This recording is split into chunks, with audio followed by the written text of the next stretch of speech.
En el día de ayer, la Iglesia nos propuso celebrar la solemnidad de la Anunciación del Señor. Es decir, 9 meses antes de celebrar la fiesta de Navidad, la Iglesia nos propone celebrar ese acontecimiento tan importante que fue cuando el ángel enviado por Dios se acerca a María, la Virgen, para anunciarle que ha sido elegida por Dios para ser la madre del Salvador. Y ese entrañable relato que siempre lo escuchamos a través del evangelista San Lucas, es un relato que por más que lo escuchemos y yo diría que hasta lo sepamos de memoria, nunca deja de conmovernos. Y yo creo que nos ocurre por 2 motivos, porque por un lado se ve claramente la iniciativa de Dios. Es decir, Dios es siempre quien primero sale a nuestro encuentro, que sale al encuentro de la humanidad. Y por otro lado también está la respuesta generosa de esa muchacha israelita, que no solo representa a todo el pueblo de Israel, que estaba a la espera del Mesías, sino también a tantos hombres y mujeres que a lo largo de 2000 años de historia de la Iglesia han respondido y siguen respondiendo al plan salvador de Dios. Es decir, que Dios dice sí a la humanidad, pero también la humanidad en la persona de María le responde con su sí. Hágase en mí según tu palabra. Y vemos cómo del encuentro de esos 2 síes brota por obra del Espíritu Santo el Salvador, Jesús, el Dios con nosotros. Y el Verbo se hizo carne y habitó entre nosotros. Por eso ayer durante la misa yo les decía, ya que la misa era transmitida a través de Facebook, yo les decía que es un día para llenarnos de una profunda alegría por esa gran noticia. Esa gran noticia de que nuestro Dios no es un Dios lejano, un Dios inaccesible, sino que es un Dios con nosotros, que ha querido hacerse hombre para que nosotros de algún modo podamos unirnos a su vida divina. Y por otra parte también les decía, debemos sentirnos animados por este ejemplo que nos da María, para que también nosotros contestemos con nuestro sí personal, nuestro sí vital, desde nuestra historia concreta, a ese acercamiento que Dios tiene también con nosotros.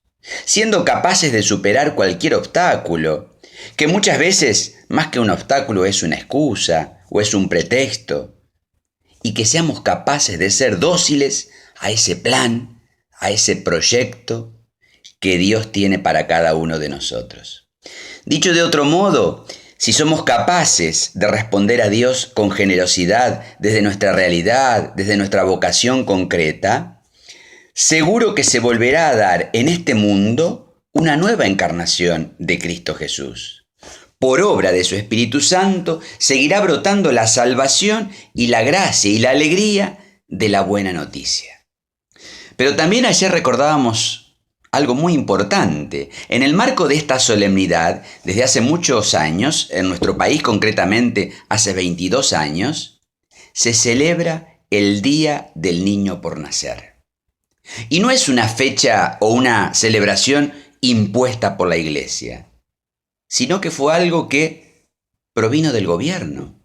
El entonces presidente de la Nación firmó el decreto, avalado también por el ministro de Relaciones Exteriores, Comercio Internacional y Culto, y la ley que se publicó en el Boletín Oficial consideraba que el derecho a la vida no es una cuestión ideológica o de ideología, ni tampoco de religión, sino que es una consecuencia, el texto utiliza la palabra emanación, de la naturaleza humana. Y este año nos tocó, mejor dicho, conmemorar este día en un contexto muy particular. Porque estamos viviendo en medio de una pandemia, un momento único en el cual todos y cada uno de nosotros estamos cuidando de la vida. La vida nuestra, pero también la vida de los demás. Es decir, como sociedad estamos convencidos Y creemos, a partir de lo que nos dice la ciencia, que nos debemos cuidar porque a pesar de que no se ve, no se escucha, no se siente, existe un virus que nos puede matar. Por eso se han puesto medidas o se han destinado recursos para atender esta necesidad, a veces algunos incluso impensados, en el servicio sanitario, medidas económicas, restricciones para movernos. También ha habido un cambio en la misma familia, en la sociedad, donde incluso se le pide a los más jóvenes que estén a disposición de los familiares adultos o de los mayores adultos para satisfacer sus necesidades, para colaborar con la premisa que rige en estos días: no salgas de tu casa. Y yo creo que este esfuerzo por cuidar la vida que estamos haciendo en esta etapa tan dura que nos toca vivir, a su vez nos tiene que llenar de esperanza. ¿Por qué? Porque frente a una defensa que venimos sosteniendo y que es la de defender las dos vidas, como lo venimos haciendo ya hace bastante tiempo, la defensa de ese inocente que tampoco podemos tenerlo en nuestras manos y que algunos consideran que si no se escucha, que si no se siente, que si no se ve, desacreditando a la ciencia que dice que la vida se inicia en el mismo momento de la concepción. Fíjense cómo podemos unir las dos situaciones o los dos temas. La pandemia que tenemos que enfrentar, donde todos estamos abocados a defender nuestra propia vida y la vida de los demás, pero también esa otra lucha que se viene realizando por un sector de la sociedad, no por toda la sociedad, pero es el trabajar, el empeñarnos por salvar las dos vidas. Estos días hemos escuchado, y muchas veces, que debemos proteger al más vulnerable. En el caso del virus, se trata de nuestros abuelos, se trata de los que tienen determinadas enfermedades de base, medianamente delicadas, los que poseen las defensas bajas por algún tratamiento que han realizado o se están realizando.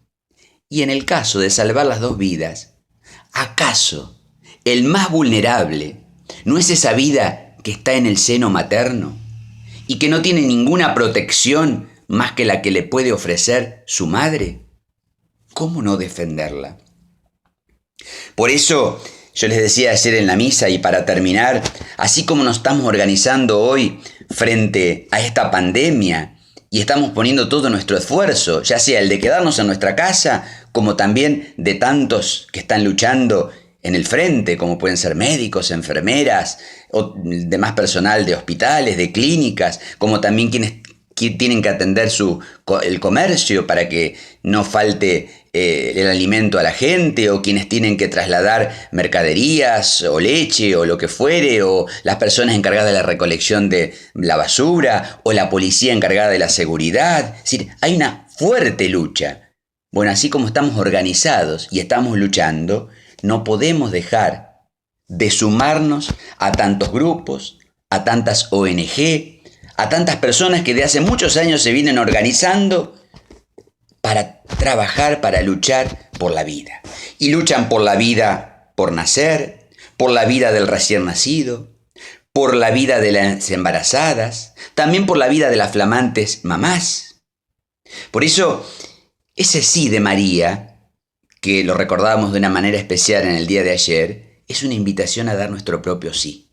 Y por eso, frente a esta sociedad del descarte que nos toca vivir, la obligación que tenemos es asumir el desafío de la defensa de la vida, desde la concepción hasta la muerte natural.